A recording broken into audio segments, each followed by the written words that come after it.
Teotihuacan, Mexico. In 2003, archaeologists in this ancient city made a startling discovery. A previously unknown tunnel lies 45 feet beneath the temple of the Feathered Serpent, one of the most sacred pyramids on the continent. Working underground, scientists methodically explored the debris-filled tunnel using a robotic probe with an infrared scanner. After some 250 feet, they reached a side cave. The tail end of the tunnel, terminus of the tunnel, is loaded with yellowish metallic-looking orbs, apparently colored clay. The orbs are very interesting objects. I've never seen anything like them in any kind of other archaeological context. On the inside, they are clay. On the outside, they're coated with some sort of gold flecks, so they look like golden balls. What purpose these golden balls served is unknown, but some archaeologists believe the cavern in which they were found was a place of sacred ritual. Like the clay balls, the walls were also covered in gold flecks, so if the cavern was illuminated by a torch during a ceremony, it would have shimmered with 1,000 points of light. Shalom, Shalom. First and foremost, I was saying Kahalimla, Lahayanawa, Yahweh, Bahashim, Yahushai, Haruka Kodash. Second, let the elders are rule because what the devil honors. Actually, they who labor the one doctrine, which are the pastors and elders of Great Milestone, GMS. And third, I want to say peace and salutation to all you Archemists, the Howays and Barways that continue to push this truth, honesty, and sincerity. If you even know Yahweh, Bahashim, Yahushai, Bahashim, Kodash.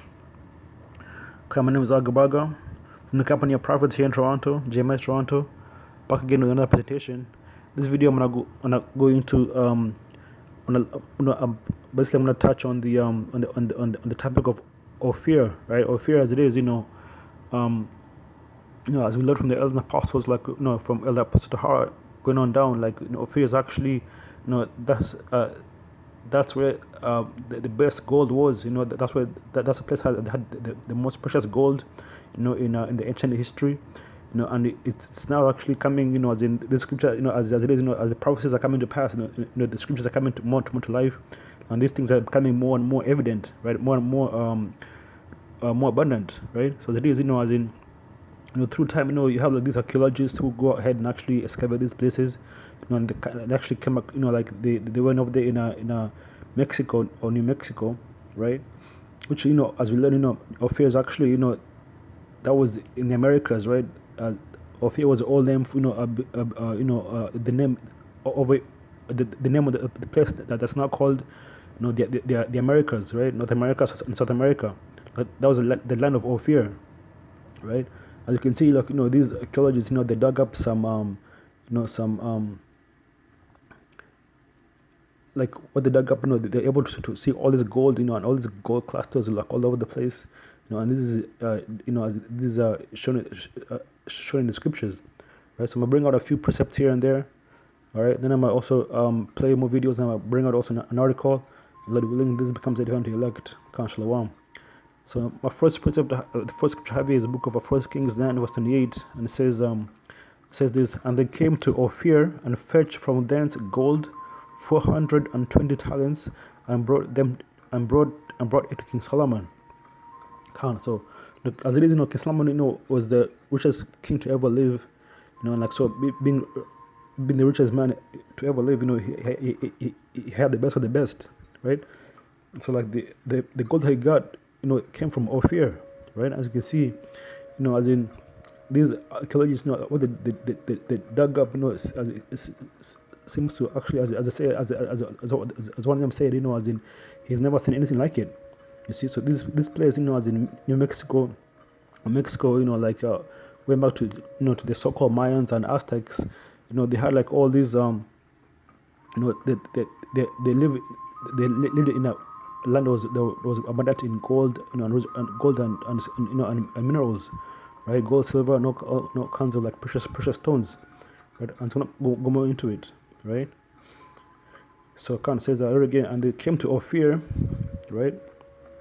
They're talking about America, and fetched from thence gold 420 talents and brought it to King Solomon. Right, let me bring also this other scripture also in same book, First Kings. Let's go to 10 verse 11. Right.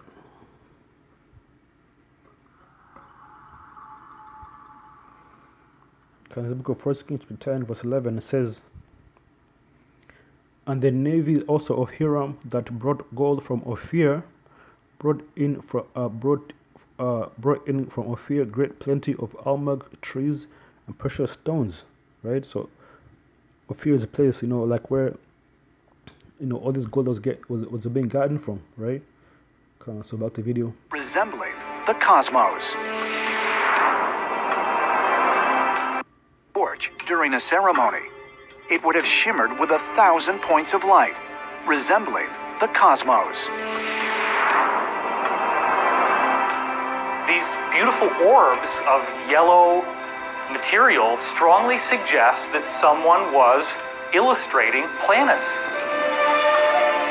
We do know that the Mayan calendar is heavily calibrated to the orbital parameters of the planets in our solar system, specifically the inner planets. Khan, there you go. That's another point I want to make. As it is, Esau has some truth to it. Like, when he does his digging up, and bringing out, like artifacts, as in, he Esau being a carnal man, he only believes, what is able to prove, right? But we know that all this is spiritual. All this is actually, is indicative of the scriptures being, coming to life. But this man Esau, he has to have proof to actually, to actually believe. But we know that, through us, being a great people, as it is, from to Abraham, Isaac, and Jacob, the Most High blessed us, to be, a special people unto Him.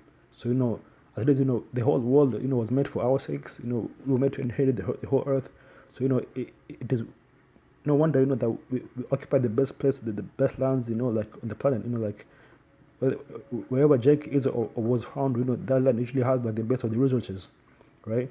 So let me actually bring this out. There's a precept. So he was going into like how the Mayans, like were people who told, who were like a calendar.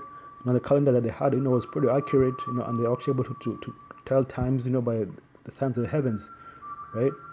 Let's play that again. It shimmered with 1,000 points of light, resembling the cosmos. These beautiful orbs of yellow material strongly suggest that someone was illustrating planets. We do know that the Mayan calendar is heavily calibrated to the orbital parameters of the planets in our solar system, specifically the inner planets. Yeah, so as it is, when it goes into the Mayans, that's talking about, so-called Mexicans, the Mayans, the Aztecs, and the Incas. That's talking about so-called Mexicans, and which Mexicans are so-called Mexicans are the tribe of Issachar, right? Issachar or Yashakar, which means he is hired. He is hired, right? So this book of First Chronicles, chapter 12, verse 32, says this. It says, and the children of Issachar, which were men that had understanding of the times, to know what Israel ought to do, the heads of them were 200, and all of the brethren were at the commandment, right? So Issachar, it was blessed, with the how to read the stars, how to read the as in the constellation, right? And that's why as in this man is going to how the Mayan calendar went by as in the stars or the skies, right? The heavenly bodies, you see. And also there's another scripture that I had in mind, but I can't really think of it right now. I believe it was let me play the video and then hopefully I'll bring it up. The red planet's connection to the Mayan calendar is portrayed in the Dresden Codex. This rare book from Mayan antiquity describes the calendar in relation to Mars' movements across the sky. The Dresden Codex is one of 4 remaining books that the Maya wrote. It is, in many regards, an astronomical almanac. There are many different sections of the book that talk about different astronomical phenomena. One of them is the planet Mars. There is an almanac near the end of the book that breaks up days into 10 groups of 78 days, equaling 780 days, which is the synodic period of Mars. In other words, the time in which it takes Mars to get back to the same place on the horizon from a human perspective.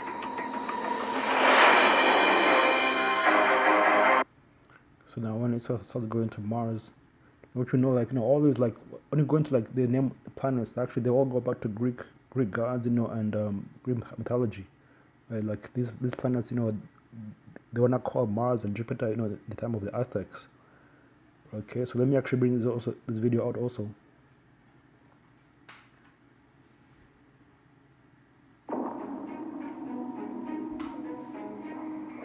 In 1937, a podiatrist named Doc Noss discovered a cache of Apache gold on what is now the White Sands Missile Range in New Mexico. Scouting a rocky outcropping called Victorio Peak while deer hunting, Noss took refuge from the heavy rainstorm in a cave. Exploring, he stumbled upon an old mine shaft that led him to thousands of crudely smelted gold bars stacked in rows like bricks. Tragically, Noss was never able to cash in on this treasure because, whilst using explosives in an attempt to widen the cave's opening, he mistakenly created a landslide that sealed it forevermore. The legend of Noss's lost gold gained widespread attention. But where did the riches he had seen come from originally? Theories abound, from the repository of a 19th century Apache war chief to a secret stash from the Aztecs. Treasure hunters world over have come to Victorio's Peak to find Noss's fortune, but none have been successful. Many believe the lost treasure is still buried somewhere in rubble and possibly guarded by the military. Is it possible ancient treasure from a lost civilization lay buried beneath Victorio's Peak? And if so, what else could be beneath this strange area? So going back to, you know, to the gold, you know, in Ophir, there's a book back in the book of 1 Kings chapter 22 verse 48 says, Jehoshaphat made ships of Tarshish to go to Ophir for gold, but they were not, for the ships were broken at Ezion-Geber. Right? So, like, you know, as it is, you know, even the people, like, you know, when I was playing this video, the people who are actually trying to excavate the gold, you know, when the man came to try to get the gold, you know, he ended up actually, you know, not being able to find the gold because, you know, he tried to blow it up to the surface, but, you know, it actually backfired on him, right? The same thing happened here, you know, when Jehoshaphat, you know, was making ships, you know, of Tarshish, you know, which Tarshish, that's you know, that's in that's Spain, right? Spaniard, right? It says that, or not Spaniard, but, like, you know, that's in Spain, right? Is that Jehoshaphat made ships of Tarshish to go to Ophir for gold, but they were not, for the ships were broken at Ezion-Geber, right? It says and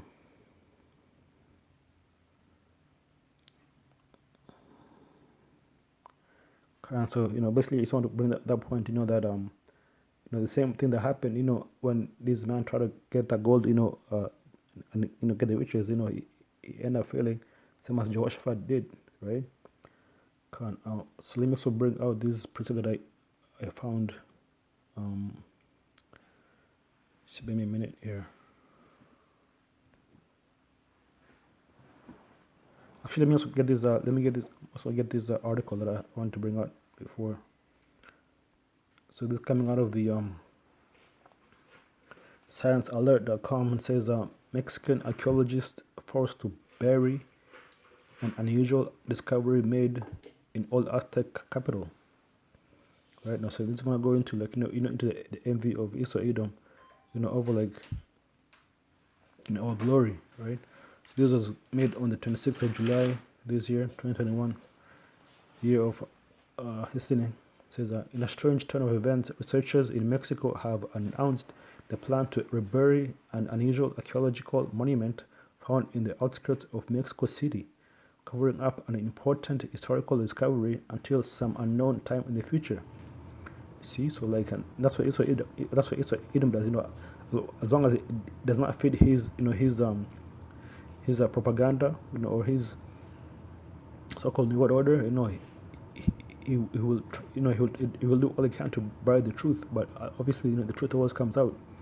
You see, so now going to more says that the discovery in question is a tunnel built centuries ago as part of the Albaradon, the Capetec, a flood control system of dikes and waterways constructed to protect the historical city of Tenochtitlan from rising waters. You see, that shows the ingenuity of our people, man. So-called the tribe of Issachar, so-called Mexicans, right? They're actually able to come up, with like to build cities, where they'll never get flooded. It says Tenochtitlan, widely viewed as the capital of the Aztec Empire, featured numerous dam systems to prevent flooding from torrential rains, but Spanish conquistadors failed at first to appreciate the ingenuity. It's like, it says but Spanish conquistadors failed at first to appreciate the ingenuity of this indigenous infrastructure, destroying many of the prehistoric constructions in the early years of Spanish colonization. Right, so that goes into into the hatred of Esau Edom, or his envy that he has for for Jacob, man. Right, so let me get that in the book of Genesis 41, right? It says this. Genesis 27 verse 41 says that, and Esau hated Jacob because of the blessing wherewith his father blessed him. And Esau said in his heart, the days of mourning my father are at hand, then will I slay my brother Jacob, right? And that's what Esau has sought to do, from ever since, man. Okay, let's get this other precept.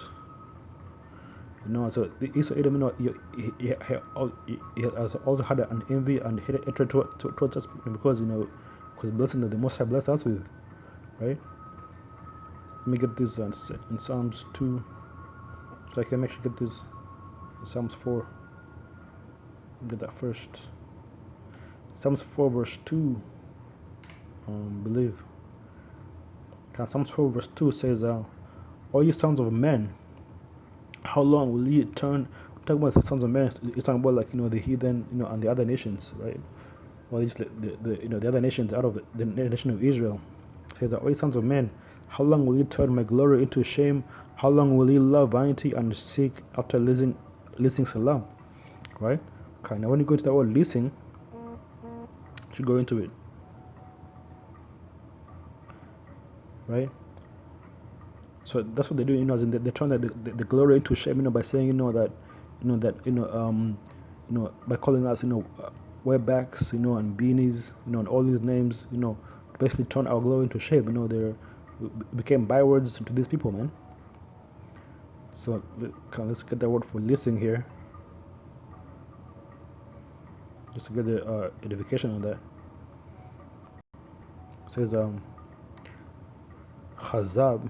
The word Chazab there, and it means this. It says Chazab, falsehood, literally untruth, or figuratively deceitful, false, leasing, lie, right? So that's what these people, as in they say, talk about, how Mexicans are only good, for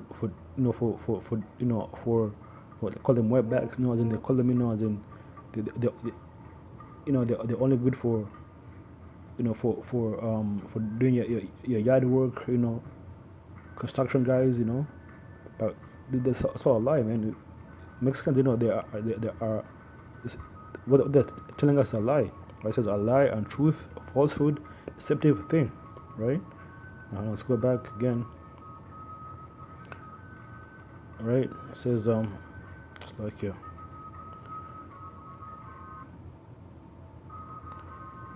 Right, it says Why sons of men, how long will you turn my glory to shame? How long will you love vanity and seek after leasing or lie or falsehoods? And basically, they lie, by covering the truth, and that's what you're seeing in this article. They're not trying to, show, let so-called, Mexicans shine, for their ingenuity, right? They're trying to hide the truth, man. Because keep reading the article. Says, however, after numerous floods inundated the early colonial Mexico City, the Albaradon, the Ecatepec, and other flood control systems like it were built or repaired in the early 1600s. Centuries later, archaeologists with the National Institute of Anthropology and History within the Albaradon de Capita finding in 2019 a tunnel that preserved a unique synthesis of the cultures that created it. Okay, talking about so-called Mexicans. This small tunnel gate measured just 8.4 meters, representing only a tiny part of the colossal Albaradon de Capita monument, which in total extends to 4 kilometers, right? Built by thousands of indigenous workers. You see, right? Tell about why it was all small. It was still an important and unusual discovery, with researchers finding several pre-Hispanic beliefs displayed in the structure, right? Let's see. Because in total, 11 symbols were discovered, including representation of a war shield, the head of a bird of prey, right? The head of a bird of prey, rain and raindrops, and among others. Thought the symbols may have been built into the tunnel by non-Hispanic residents from the town of Ecatepec and Chiconaluata, who helped to construct the Albaradon de Capatec, right?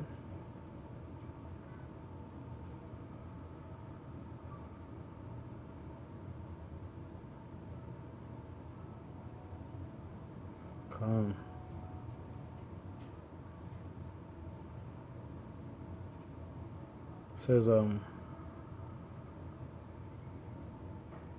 should get this. One objective of our project was to know the construction system of the road, which allowed us to prove that it does not have pre-Hispanic methods, but rather semicircular arches and andesite fissures, lime and sand mortars, and floor on the upper part with stone and ashlar master lines. As everything is Roman or Spanish influence, the discovery was intended to be made into a public exhibit so that people could visit and inspect these unusual sanctuaries of old fusion of Aztec and Spanish cultural elements. Unfortunately, it's not to be. See? So yeah, man, it's what. So I'll keep reading the article, but I put the article in the description box, willing, right? I just shows you how Esau Edom, had was as all tried to cast us away from our glory.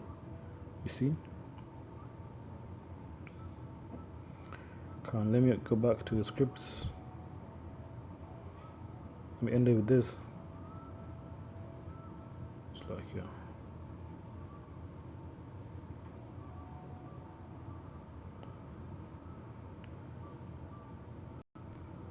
Area. Researchers like Greg Braden point out that there is more to this area than gold. There is actually a much more ancient system that stretches over 4 states. What we found in these areas, not so much that there is a hollow space under the desert, but there is a tunnel system, a network that connects many of the indigenous traditions in this part of the world from the area in southwestern Colorado, northern New Mexico, down towards Wild Horse Mesa. And it is this natural system of caverns that the native people say many of their traditions relate to. So they were created naturally through volcanic environments, and then they were modified to become more useful over later generations. But what the ancestors say is that in the past, this is where people have lived when the cataclysms of the past destroyed the surface of the earth. And now we have physical evidence in New Mexico and Colorado. The geologic evidence does not support the hollow earth theory in the sense of a complete space in the center of the Earth. It does support within the crust itself a series of tunnels and catacombs that were created naturally and have been known and used by our ancestors, by native peoples in the past. It's the book of Psalms chapter 2. On the top says, "Why do the heathen rage, and the people imagine a vain thing? The kings of the earth set themselves, and the rulers take counsel there together against the Lord Yahweh and against His anointed, saying, Let us break the bands asunder and cast away the cords from us." Right. So that's what these people, have been doing. Trying to say, that we are, like the border civilized, like the border, they have to civilize us, but really, we're the one who actually civilized them. It's actually backwards, man. Right. So like, they try to hide away our history. They try to cover up our culture. So that's why we never actually learn about these things in school. We never learn about how rich America was, before the conquistador came over, right? It says the next verse, says verse 4, "He that sitteth in the heavens shall laugh, the Lord Yahweh shall have them in derision. Then shall He speak unto them in His wrath and vex them in His sure displeasure." Right? So the Most High, is watching them and just like laughing at them, man. But the Most High, because it is, Most High, to Him all this is a movie, like the whole planet is a stage, and like He watches, Esau Edom doing his fuckery, and he's laughing at them, man. Alright, so like it says, because He knows, at the end, what's gonna happen to Esau. Then shall He speak unto them in His wrath and vex them in His sore displeasure. You see, so the Most High is gonna bring, that judgment upon the wicked, man. Right? It says, verse 6, "Yet have I set my king upon my holy hill of Zion. I will declare the decree the Lord Yahweh hath said unto me. I will declare the decree the Lord Yahweh hath said unto me. Thou art my son, this day have I begotten thee." I'm talking about Yahushua, and in a bigger picture, the whole nation of Israel. It's interesting that we find this idea of treasures within the earth, hidden gold, and things of this nature that actually tie in with Native American lore. For instance, you have Chicamastok, the 7 caves or the 7 cities of gold from Aztec stories. You have to wonder, how much truth there is to it. At the same time, you have this whole idea that goes back to stories of the underworld containing treasure, whether it's the dwarves or it's the alchemists looking for gold in the depths of the earth. Now, these sites are very controversial because they force historians to rethink the traditional story. Could this be true? Many of these underground caverns in North America are located in the Four Corners region, where Colorado, Utah, Arizona, and New Mexico meet. That's true, man. It's absolutely true. And here's why. Okay. The human race has